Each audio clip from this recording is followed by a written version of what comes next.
Hello, everybody, and welcome to another episode of the Divorced Woman's Guide podcast. How are you guys doing today?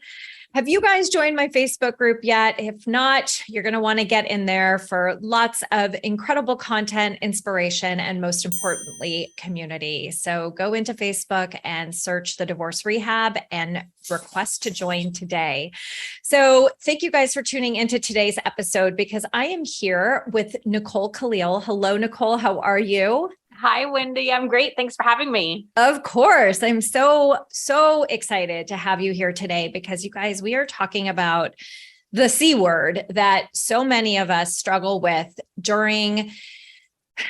before, during, and after divorce. And that is the role of confidence and how that word and how our confidence is shaken and how it is that we get to rebuild it through our divorce process. And Nicole is an expert in that, and she's here today to chat with us.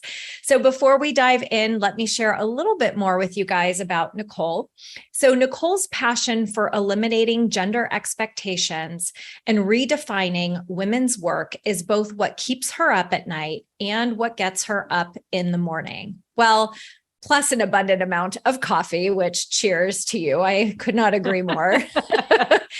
She is an in-demand speaker, a leadership strategist, a very respected coach, and she is also the host of This is Woman's Work, the podcast.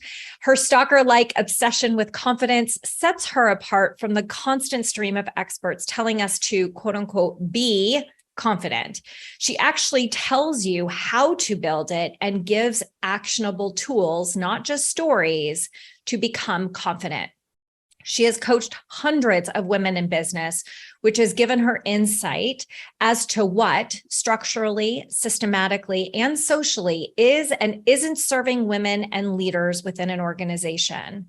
She also maintains some semblance of sanity in her roles of wife, mother, and business owner successfully. But as we all know, sometimes that can be a challenge. But whatever free time she does have, she really loves reading. And she's a fellow wine enthusiast, as I am, and cheese. Oh my God, I could live on wine, cheese, and bread for the rest of my life. She's also a cheese enthusiast. Wouldn't that be the dream? Oh my God, that's another podcast episode.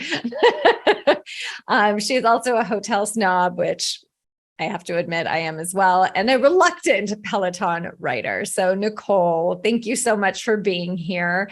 I would love for you to share a little bit more detail about your journey and what is it that continues to motivate you to do this work?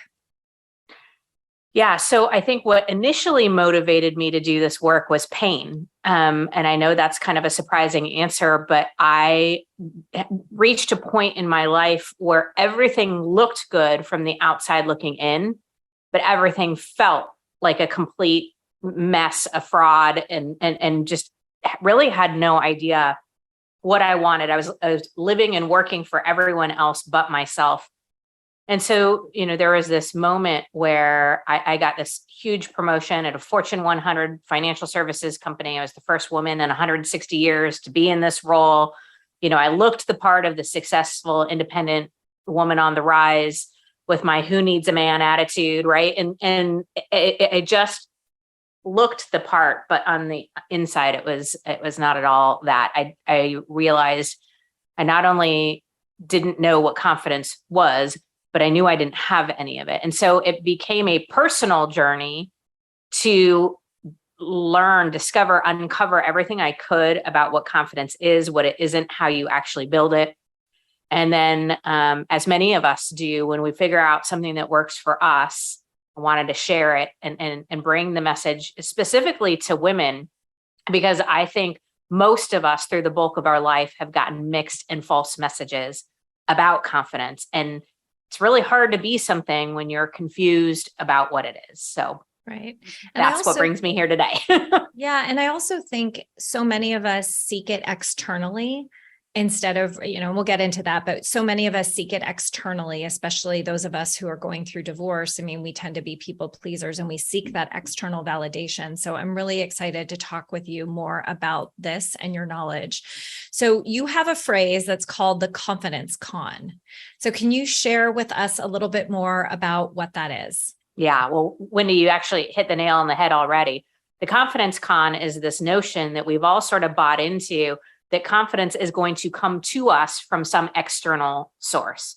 Something or someone out there is walking around with your confidence, and it's some weird game of like, where's Waldo? Or we're supposed to go out and find it and like convince them to give it to us, right? Right.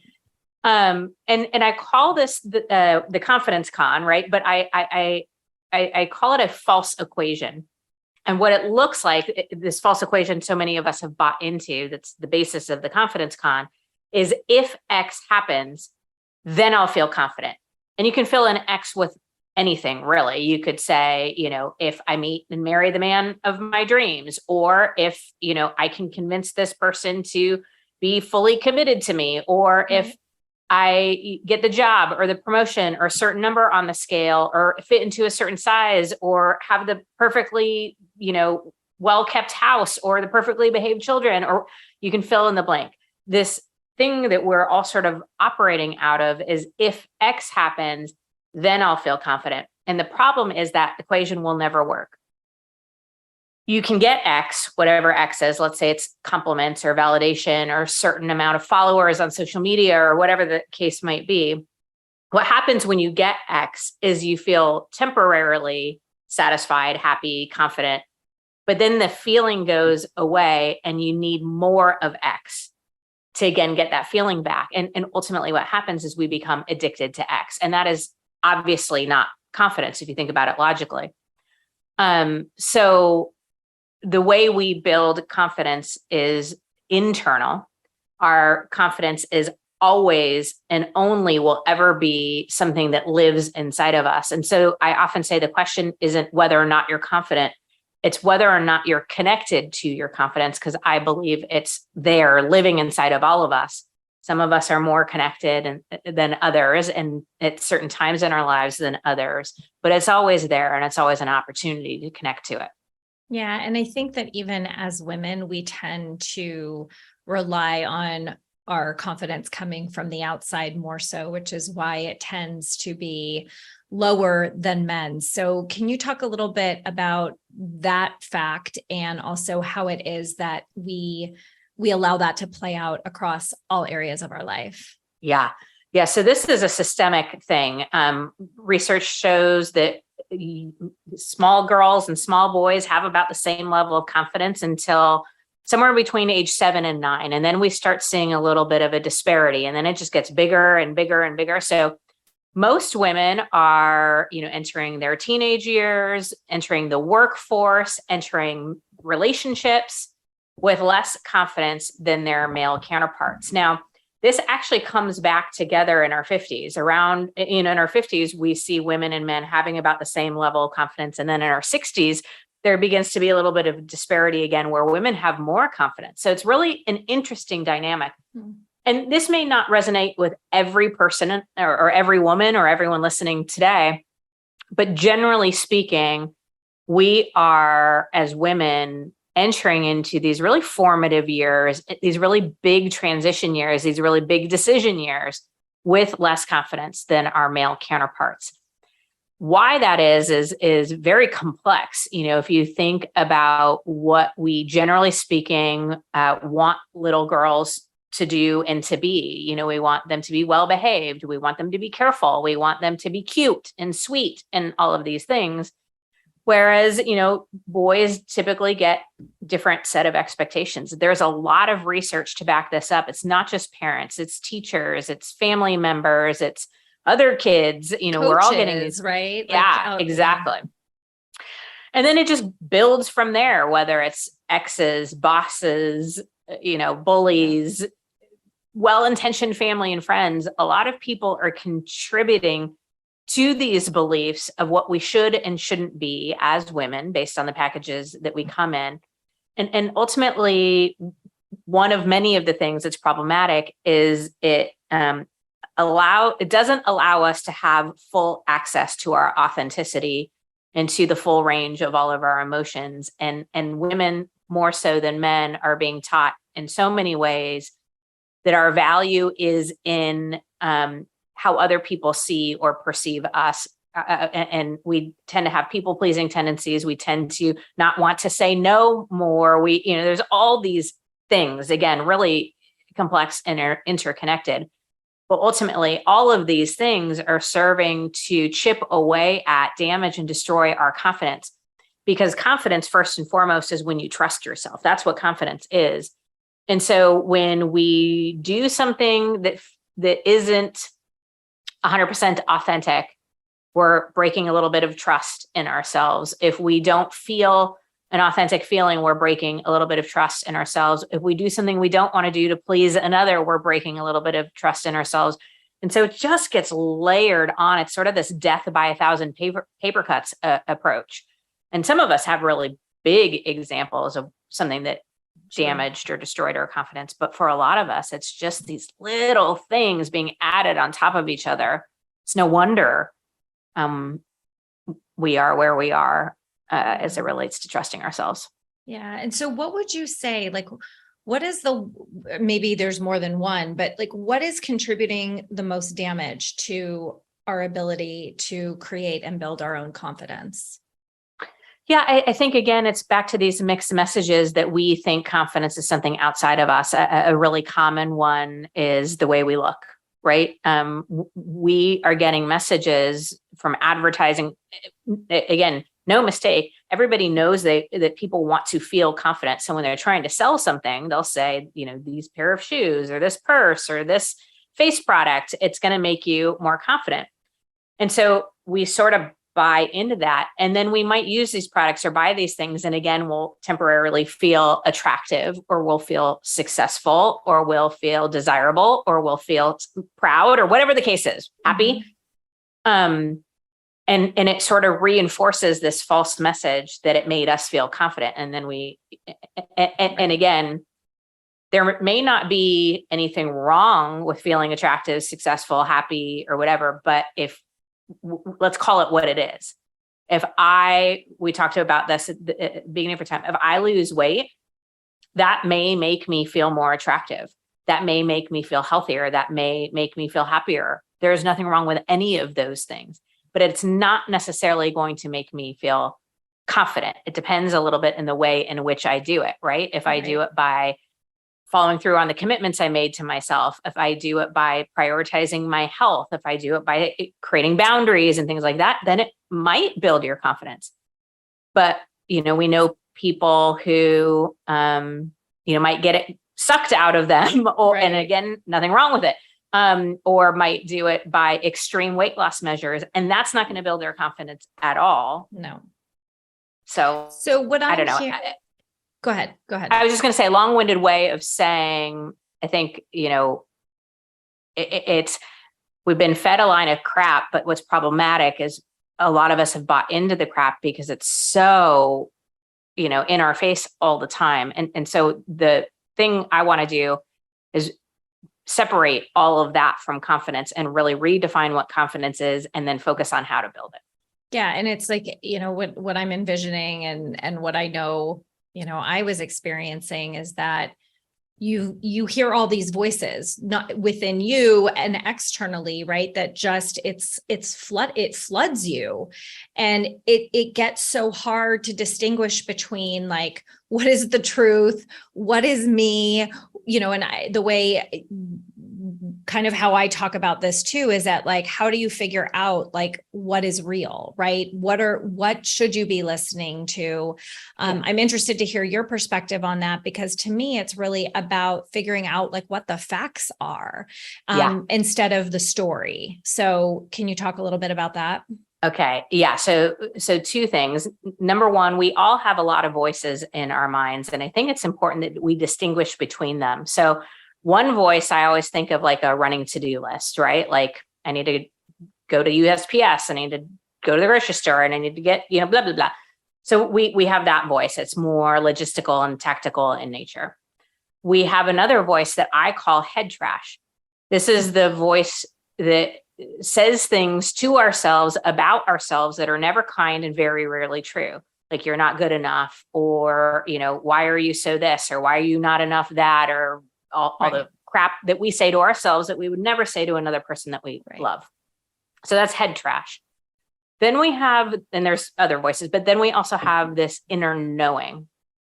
It's a typically more quiet, not as in our head voice, but it's the voice that knows who we are, that knows we have purpose, that knows we have value and worth. And it may tell us things we don't want to hear. It may challenge us, but it will always do it from a loving and kind place. But this is the voice that knows that you know everything you need to know. And so that voice is there too. I think if we are to build trust within ourselves, we need to quiet the head trash and turn up the volume of inner knowing and pay more attention and listen and trust that voice. So that's one part of it. The second part that you said that I think is really important is understanding that it is a story. I have an exercise that I go through, whether I'm feeling, fear or doubt, or I've made a mistake, or head trash is kicking up, whatever it is. This exercise really helps me to tell myself a different story. So it's 4 parts. The first question I ask myself is, what are the facts? And only the facts, right? So the facts are, I wrote a book. It released on October 14th or 4th. Sorry. It sold 3,200 copies in first 2 weeks, and it has 50 reviews on Amazon. Those are the facts.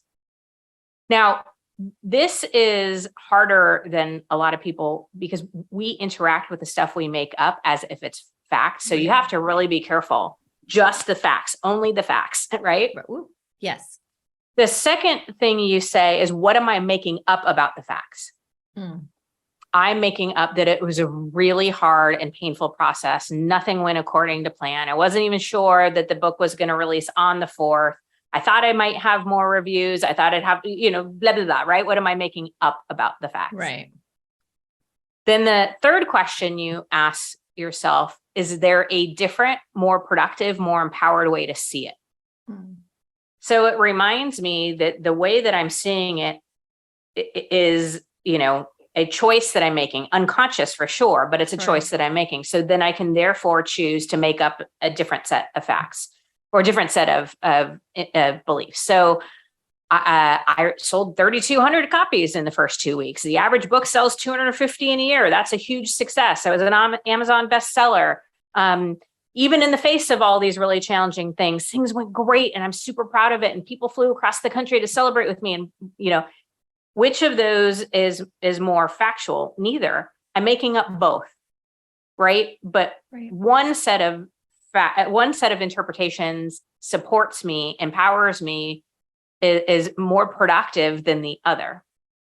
So then the fourth question I ask myself is, where do I go from here? What's next? Because action builds confidence. So important that we get into action. So the thing might be, well, what's next is I'm going to reach out to the people who did write a review and thank them and share my appreciation and practice some gratitude. You get the idea. Yep. So just to recap, what are the facts? What am I making up about the facts? Is there a different, more productive or empowered way to see it? And then how do I get into action from here? What's next? Yeah, because action, you said it, action builds confidence. Yeah. So what I'm hearing is that these questions are a good way to really start building that muscle back. If you look at what's next, right? After answering these questions, people are probably going, okay, I have my answers. Now what? Yeah. Well, so I think it's action. And I think a lot of times people, when they think about action, they think about the whole staircase. And I'm talking about the next step. Right. So break it down. What's next can be just one foot in front of the other, one small step. I remember a woman telling me she really wanted to get healthier and prioritize her health. And it was so overwhelming and daunting and all these things. And what do I do? And ultimately, the what's next was she needed to drink more water. That was the one what's next. And so what was next is she bought a water bottle she loved that was a certain amount of ounces, and she committed to doing 3 of those a day, and she set an alarm. I mean, we have a tendency to take everything and make it so big and so overwhelming, and it can feel that way. So what's next can be the smallest step or the smallest risk. Little risks built up over time lead to big confidence, but it's important that we're in action, because thinking, hoping, wishing, or fingers and toes crossing your way into it will not build confidence. No. And I mean, no, it won't. And we're also all human beings, and not every day is our best or brightest and shiniest. Yeah. So, and what I find, to be true even about me, is that on those tough days, it's so easy to get sucked into the negative story. So what's one way that on that tough day that we can still stand in our power of knowing that we have and are confident? Yeah. So again, just a loving reminder that confidence is when you trust yourself. So in those really hard days, maybe the best thing is to just say, I trust that I'm going to get through this. I trust that there is another side to this, and I will get there. I trust that the best thing for me today is to, stay home and feel my feelings. I trust that, like, really connecting to the power of trusting yourself during the hard times. I would submit that that's where real, lasting, deep confidence is built anyway. It's easy to trust yourself when everything is going according to plan, when you're winning, when you're getting the results and all of that. It doesn't require much from us to trust ourselves in those moments. It's during those darker times, those tougher days. So, I mean, it could be as simple as the action step is to get out of bed and brush your teeth. The action step could be to call a supportive friend. The action step could be to write down 3 things that you're grateful for. Again, we have a tendency to think action must be big in order for it to count. Or like, I used to be one of those people, like, in order for a workout to count, I needed to be dripping sweat and blah, blah, blah. It took me a really long time to realize that it counted if I went for a 10-minute walk. It counted if I stretched. It was better than, if I did something for 5 minutes, that's better than 0 minutes. That's just math, right? So, right. Giving ourselves some grace is another confidence builder. So grace and action together is a really nice 1-2 punch as it relates to building confidence. I love that. And I am a huge advocate of having grace and compassion for ourselves, because life is hard as it is, and we live in such a world where, we live on autopilot, and we're so easy to criticize ourselves. And, one of the things that I always say is that we give so much grace to other people, and yet when it comes to ourselves, it doesn't even exist. Yeah. And I always say, when you realize that you're saying negative, mean things to yourself, ask yourself, would you say that to your best friend? Would you say that to your kid? Yeah. And the answer is always no. Always. Every time. Yep. And then we shouldn't be saying it to ourselves, because we should first and foremost be somebody that we love. There's a meme out there that I love that says, you spend the bulk of your life inside your own mind. You might as well make it a nice place to be. And that's always resonated with me.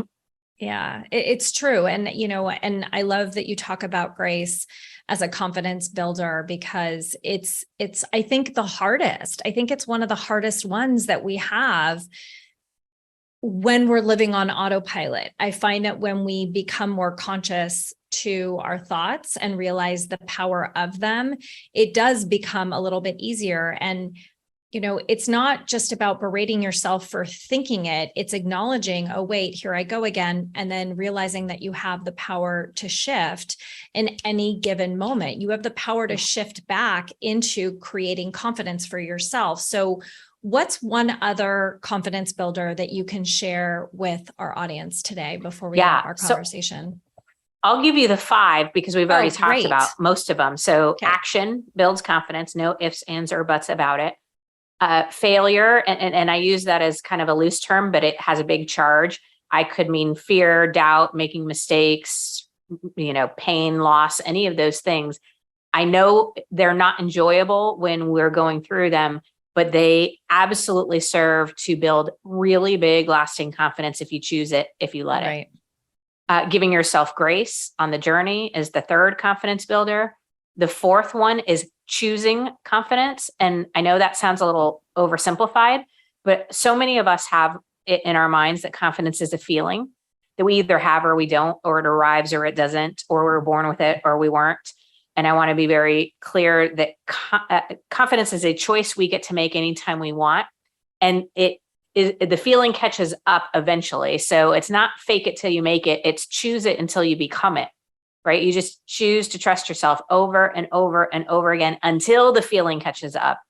And we as women do this at a far greater rate than we give ourselves credit for. If you think about sometimes the worst days that we have, and then we have to go interact with our kids, what do? We somehow pull it together. We somehow show up as our best selves in those moments. That's an example of choosing confidence. Now, in that case, we might be doing it for someone else. So a loving reminder that you can do it for yourself too. And then finally, the fifth confidence builder is building internally. It's all the internal things that you can be doing to build trust in yourself. And this is a very, very long list. I would invite you to think about how you build trust with the people in your life. How do they build trust with you? Turning that in on yourself is a great way to figure out how you would build trust with yourself the fastest, because we're all wired a little bit differently. But a few examples that I can give here are keeping your commitments. The ones you make to others, sure, but definitely the ones you make to yourself. We tend to not be as good there. No,